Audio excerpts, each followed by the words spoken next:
Yan mga guys, ako po gumagawa ng avocado. Makatikim man lang na avocado. Ang papangit, ang ninipis ng balat oh. Mga ano, may mga damage. Ganun po ang avocado ngayon, hindi magaganda ang kanilang pagbunga. Kaya pinipili ko, ang mahal pa naman. Yan. Gusto ko kasi hinog. Ngayon, ang napili ko ay mga ayan oh. Ganito lang siya kaninipis ang avocado niya. Pinagtsatsagaan ko na para lang makakain ako ng avocado. At mamaya pag natimplahan ko ito, ang tawag doon, masarap na ito. Lagyan ko ito ng gatas. Yan po. Tapos palalamigin ko. Kaliliit talaga ng avocado ngayon, oh. Tingnan mo, liliit ito. Di maganda tag-avocado ngayon, pero hindi magaganda ang kanyang pagbunga. Hindi siya ang avocado niya magaganda.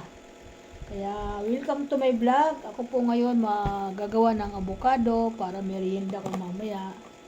Malay mo, kakain din yung aking asawa, mahilig din niya sa ganitong avocado. Kaya minsan gahanap ako ng magaganda na avocado, yung malagkitan ba?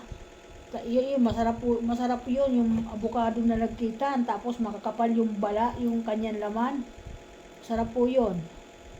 Wala akong makita, nakarating ako sa Litex, sa Quezon City, kakahanap nito. Doon lang ako nakakita. Mura nga, pero ang papangit ng mga niya, ng mga itsura. Yan nangyari, kaya ayan.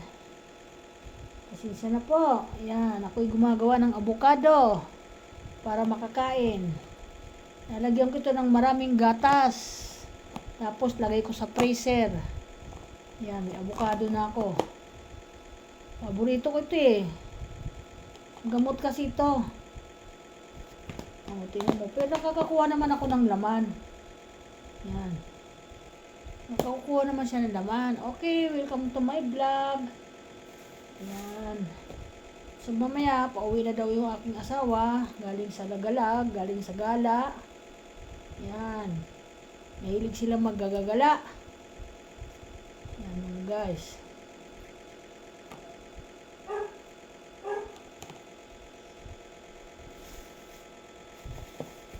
Kaya makakakain din kami kahit papaano ng avocado. Sa wakas.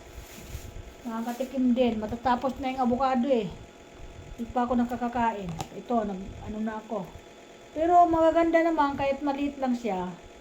May makukuha ka dito. Makakain din kahit papaano.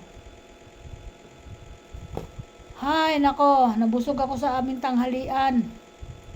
Ang ulam ko ay pinakbet. Bumibili lang ako ng luto. Alam mo mga guys, ba't ako bumibili ng luto? Napakamahal ngayon kung magluluto ka. Abutin ka ng mahigit 300 plus. Kung bibili lang ako, 160 lang yung kinain namin.